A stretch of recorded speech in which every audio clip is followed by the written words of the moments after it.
آپ نے لفظ یوز کیا مرتد کا.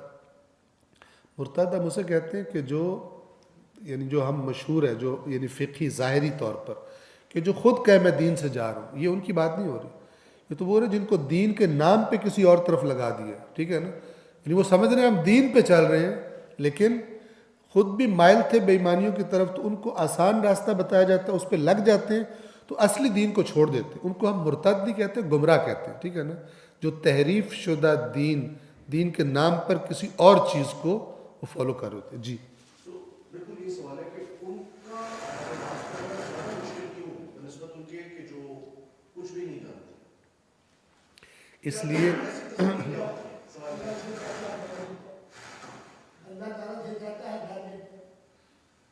میں بتاتا ہوں، اب توجہ کیجیے گا کہ جو دین ہوتے ہوئے دین کی تحریف کی وجہ سے خراب ہوا ہے، وہ زیادہ مطلب بیمار کیوں ہو جاتا ہے، زیادہ برا کیوں ہو جاتا ہے اس معاملے میں. چند چیزیں.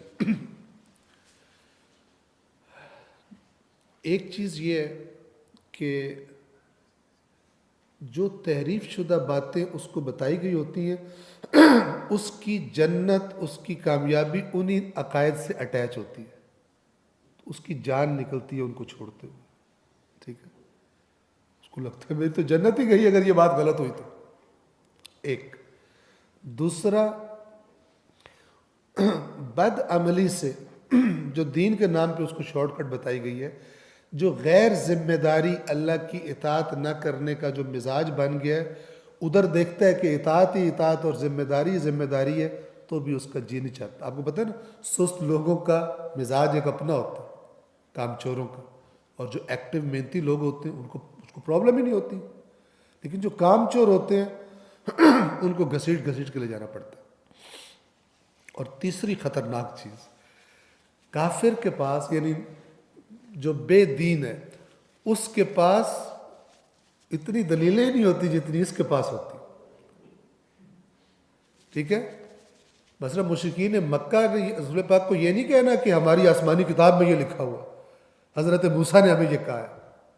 ادھر تو جتنا جھوٹ ہے وہ موسیٰ کے نام پر ہے. اب آپ کیا کرو؟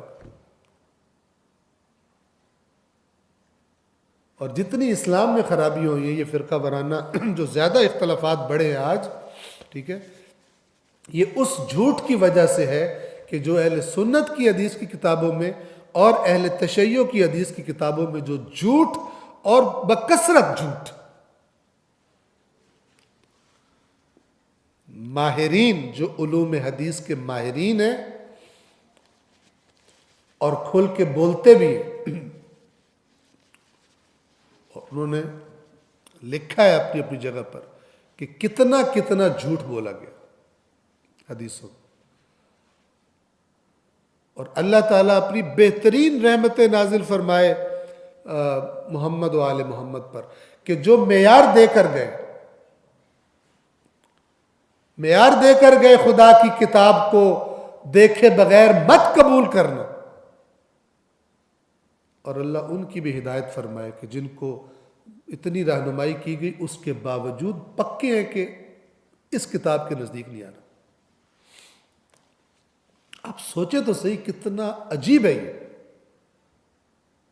انسان کی سوچنے والا پریشان ہوتا ہے. سوچنا جس نے، ٹھیک ہے نا، جس کا نظریہ یہ ہے کہ سوچی پہ آتے بندہ گیا، اس کی تو موجیں ہیں. سوچنا نہیں ہے.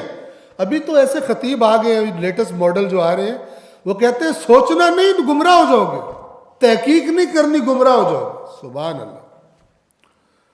اللہ کا قرآن بھرا پڑا ہے سوچو سوچو سوچو. یہ احمق کہہ رہے ہیں ان کو سوچنا نہیں ہے.